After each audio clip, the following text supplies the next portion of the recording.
আসসালামু আলাইকুম, চাট ক্যানভাস চ্যানেলে সবাইকে স্বাগতম। আশা করি সবাই ভালো আছেন। এই ভিডিওতে আমরা ইএচএল বা স্টার্ন হাউজিং লিমিটেড এই স্টকটা টেকনিক্যাল অ্যানালাইসিস করার চেষ্টা করব। ভিডিও শুরুতে একটা ডিসক্লেমার দিয়ে নিচ্ছি, এই ভিডিওটা এডুকেশনাল পারপাসে তৈরি করা একটা ভিডিও। এই ভিডিওতে আমরা কোনো স্টক বাই বা সেল করার কোনো ধরনের কোনো ইনভেস্টমেন্ট অ্যাডভাইস দিচ্ছি না। এই ভিডিও দেখে কেউ কোনো ধরনের ইনভেস্টমেন্ট ডিসিশন নেবেন না। মনে রাখবেন, পুঁজিবাজার ঝুঁকিপূর্ণ, জেনে ও বুঝে বিনিয়োগ করতে হবে আপনাকে। তো আমরা আজকে যে স্টকটা টেকনিক্যাল অ্যানালাইসিস করব সেটা হলো ইএইচএল স্টার্ন হাউজিং লিমিটেড। তো আমরা টেকনিক্যাল অ্যানালাইসিসের আগে তার একটা হাই লেভেল থেকে তার ফান্ডামেন্টাল অ্যানালাইসিসের ওভারভিউটা দেখে নিব। তো ফান্ডামেন্টালি ওভারভিউ যদি দেখি, আমরা এই স্টকটা 3টা কোয়ার্টারের ডেটা দেখতে পাচ্ছি। যে Q1 সেটা 1 টাকা 70 পয়সা এসেছে, এবং Q2-তে 2 টাকা 46 পয়সা, আর Q3-তে সেটা এসেছে 1 টাকা 83 পয়সা। এবং এই তিনটাই কিন্তু আগের বছরের যেই Q1, Q2 এবং Q3 চাইতে এটা একটু পজিটিভ রয়েছে। দ্যাট মিনস এবছর তার যেই 4 কোয়ার্টার মিলিয়ে যে ইপিএসটা, এটা গত বছরের 4 কোয়ার্টার ইপিএস এর চাইতে বেটার আসার সম্ভাবনা বেশি। যেখানে গত বছরের অ্যানুয়াল আর্নিংস বা অ্যানুয়াল ইপিএস ছিল 6.04 টাকা, আর এই বছরের এস্টিমেটেড ইপিএস হলো 8 টাকার কাছাকাছি। আর এই স্টকটার ক্ষেত্রে যদি আমরা শেয়ার হোল্ডিংস প্যাটার্ন দেখি, তো এখানে এখন আমরা আসলে 31 জুলাইয়ের ডেটা বা আপডেটেড ডেটা এখনো পাই নাই। জুন মাস পর্যন্ত এই স্টকটাতে ইনস্টিটিউট হোল্ডিংস কিছু বেড়েছিল, আর পাবলিক হোল্ডিংস কিছুটা কমেছিল। আর বর্তমানে এই স্টকটার পি রয়েছে 11, আর অডিটেড পি কিন্তু 14.06। তো এই স্টকটার আসলে অডিটেড পি সেটা আনঅডিটেড পি বর্তমানে কম রয়েছে। যাই হোক, আমরা যে টেকনিক্যাল চার্টে চলে আসি, টেকনিক্যাল চার্টে ইএচএল এর ডেটা আমরা ওপেন করে রেখেছি। এখানে এখানে আমরা ডে চার্টে রয়েছি। তো ইএচএল এ আমাদের কাছে জাস্ট একটা জিনিস একটু আচ্ছা, একটা লাইন ড্র করতে হবে এখানে।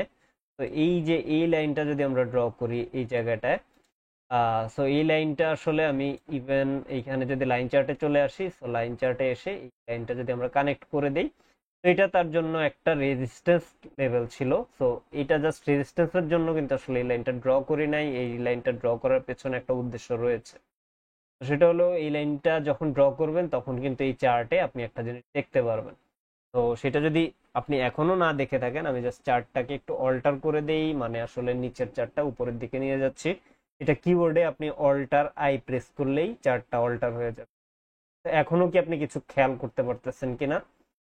খেয়াল করতে না পারলেও সমস্যা নাই, আমি জাস্ট দেখিয়ে দিচ্ছি আপনাদেরকে। সেটা হলো যে এই চার্টে আমি একটা হেড এন্ড শোল্ডার প্যাটার্নস দেখতে পাচ্ছি। তো এটা যদি আমরা এখান থেকে ধরি, এইটা লেফট শোল্ডার হতে পারে এতটুকু, দেন তার হেড এটা, আর এই যে হেডটা এই জায়গা পর্যন্ত এসেছে, আর রাইট শোল্ডার এটা, এইটাকে আমরা নিচে নামিয়ে দিতে পারি। তো এই যে আমরা এবার যদি আবার অরিজিনাল ফরম্যাটে বা অরিজিনাল চার্টের অরিজিনাল জায়গায় যদি ফেরত যাই, সো চার্টটা আমাদের বর্তমানে এরকম রয়েছে। তো এই স্টকটার হেড এন্ড শোল্ডার যদি দেখি, আমরা হেড এন্ড শোল্ডারে আমরা দেখতে পাচ্ছি যে এই লেভেলটাতে যেই দিন ব্রেক দিল, বা এই যে নেক লাইন, যেটা ব্রেকের পর থেকেই কিন্তু, বিশেষ করে ব্রেকের দিন কিন্তু খুব একটা হাই ভলিউম নিয়ে সে ব্রেক দিল, আর এরপর থেকে কিন্তু বেশ ভালো ভলিউম পাচ্ছে। তো এই স্টকটা যদি তার নেক লাইনকে রিটেস্ট করে, তাহলে হয়তো বা একটা ভালো এন্ট্রি সেখানে হতে পারে। এছাড়াও যদি নেক লাইনকে রিটেস্ট না করে, কারেন্টলি এই যে জাস্ট এই লেভেলটা যদি আমি জাস্ট দেখাই, তো আগের যে ক্যান্ডেলটা, এই ক্যান্ডেলের উপরে যদি একটা ক্লোজিং দেয়, সেটার প্রাইস লেভেল হবে 79 টাকা 50 পয়সা লেভেলে, সরি 89 টাকা 50 পয়সা লেভেলে। তো এইটার উপরে যদি একটা ক্লোজিং দিতে পারে বা ক্লোজিং দেয়, তাহলে হয়তো এই স্টকটা এটা ভালো এন্ট্রি হতে পারে। আর হেড এন্ড শোল্ডারে আপনারা জানেন যে নেকলাইন থেকে একদম তার অনেকে আসলে এখানে শোল্ডারের লেন্থ ধরে থাকে, অনেকে হেডের লেন্থ ধরে থাকে। যাই হোক, সো সে একটা নির্দিষ্ট একটা লেভেল পর্যন্ত যাবে। এখন নেক নাকি হেড, সেই আলোচনায় আমরা না যাই আপাতত। তো তার জন্য নেক্সট রেজিস্ট্যান্স জোন হবে হয়তো বা এই যে এই লেভেলটা। তো এই লেভেলটাও যদি সে উতরাতে পারে, বা এই লেভেলটা যদি সে পার করতে পারে, পার করলে কিন্তু নেক্সট রেজিস্ট্যান্স লেভেল এই স্টকটার জন্য হবে এই জায়গাটায়। তো এই যে বর্তমানে যেই ফার্স্ট রেজিস্ট্যান্স জোনটা, ফার্স্ট রেজিস্ট্যান্সের লেভেলটা, এই লেভেলটা আশা করা যায় উতরিয়ে যেতে পারবে। কারণ এইখানে যদি একটা ব্রেকআউট দেয়, যেহেতু আসলে এখানে ভালো ভলিউম পাচ্ছে মোটামুটি এখন পর্যন্ত, অথবা এখানে যদি একটু রিটেস্ট করে সময়ও নেয় তাহলে আশা করা যায় সামনের লেভেলটা সে অতিক্রম করতে পারবে, স্পেশালি তার যে অ্যানুয়াল আর্নিংস ডিক্লারেশন সামনে রেখে। কারণ অ্যানুয়াল আর্নিংস আমরা দেখতেই পাচ্ছি যে 3 কোয়ার্টারে কিন্তু অলরেডি এখানে 50 পয়সা, এখানে 40 পয়সা, এখানে অলমোস্ট 40 পয়সা। সো 80 আর 50 130 পয়সা, মানে 1 টাকা 30 পয়সার মতো অলরেডি বেড়ে গিয়েছে।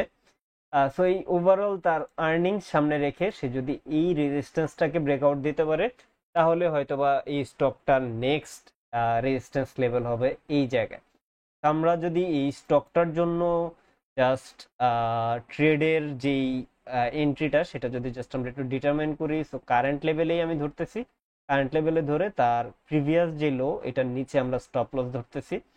তো এইখানে যদি এই স্টকটার যে ইমিডিয়েট যে রেজিস্ট্যান্স জোনটা সেটাও ধরি তাহলে কিন্তু 1:1 আসতেছে রিস্ক রিওয়ার্ড রেশিও। আর উপরের জোনে যদি আমরা চলে যেতে পারি তাহলে কিন্তু রিস্ক রিওয়ার্ড রেশিও 2.84। আর সেই ক্ষেত্রে আর এই স্টকটা যদি আসলে আরেকটু নিচে, মানে এই যে রিটেস্ট যদি করে কোনো কারণে, রিটেস্ট করলে এই জায়গায় যদি এন্ট্রি নেওয়া যায় তাহলে কিন্তু রিস্ক রিওয়ার্ড রেশিও 6 আর 5 এর কাছাকাছি চলে যাবে। তো ওভারঅল টেকনিক্যাল চার্ট দেখে এই স্টকটার ক্ষেত্রে আমাদের যেমনটাই মনে হয়েছে সেটা আমরা শেয়ার করলাম। এটা পুরোটাই টেকনিক্যাল অ্যানালাইসিস এর উপর বেস করে আমরা করেছি। এই স্টকটার রিসেন্ট কোনো ফান্ডামেন্টাল অ্যানালাইসিস আমাদের চ্যানেলে করা হয় নাই। আমরা মেবি 6 মাস আগে এই স্টকটার ফান্ডামেন্টাল অ্যানালাইসিস করেছিলাম। আপনারা ইন্টারেস্টেড থাকলে সেই ভিডিওটা আমাদের চ্যানেলে গিয়ে দেখে নিতে পারেন। আশা করি এই টেকনিক্যাল অ্যানালাইসিসটা আপনাদের কাছে ভালো লেগেছে। ভিডিওটা ভালো লাগলে ভিডিওটাতে একটা লাইক করবেন, এছাড়াও আমাদের চ্যানেলে সাবস্ক্রাইব করবেন, কমেন্টে জানাবেন নেক্সট কোন স্টকের টেকনিক্যাল অ্যানালাইসিস আমাদের কাছ থেকে দেখতে চান। ধন্যবাদ সবাইকে, আসসালামু আলাইকুম।